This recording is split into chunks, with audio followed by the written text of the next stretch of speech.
Just an update on this morning's progress. I've been disassembling the wiring loom that was kindly sent to me to get the necessary connectors for my 4 double blocks, 8 sort of blocks of batteries if you like. So I've stripped them out and we now have, there's 6 connectors here as you can see, and there's 2 here which I'm using just for testing. So they'll be the 8 connectors I need to connect to the BMS boards on the packs, and obviously I'll just daisy chain those together and make up a nice neat loom.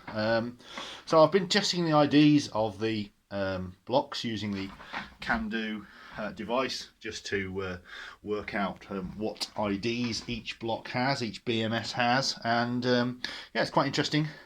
This particular block is ID 20C, but this particular block also has what appears to be a faulty BMS board. So this one's not outputting data correctly. So I'm going to swap these two anyway, and you'll see the reason for that in a moment. So when I go to the other blocks which I've already tested, we see this one is ID 207, so that BMS is 207. This one's 208. This one's 209. This one's 208. Thanks to decimal numbers.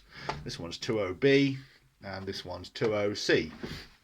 So this would be a duplicate block anyway, so I don't want to use the BMS that's in here, and this side's faulty anyway, but I do happen to have a couple of spares, and I've tested these, and this is ID 203 and 204. So the plan is to just swap those BMS boards into this block, and then that will give me a set of the 4 blocks all with separate IDs for the BMS boards. So that should allow me to put them all onto the one CAN bus and interrogate them all without having to use a multiplex switching system with multiple buses, which I was thinking. So they've all got unique IDs. So that'll leave me one spare 20C board.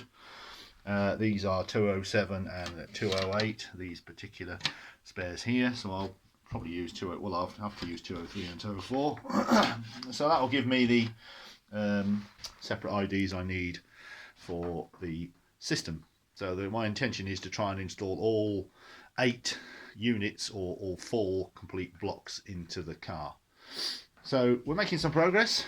So next thing is to make up my CAN bus harness, connect all the blocks together to the CAN BUS to see that they are all sharing the bus and outputting the data, and then look at the BCM replacer software to interrogate the various IDs of the blocks which I will be using. So I'll be using 203, 204, 207 and 8, 209, 20A, 20B and 20C.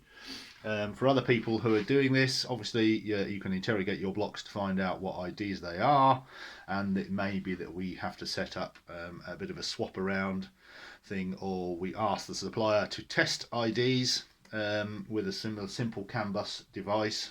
We could make one up to send to them so that they can test IDs, so that they can send out consecutive IDs rather than duplicates for future use. That's where we are at the moment.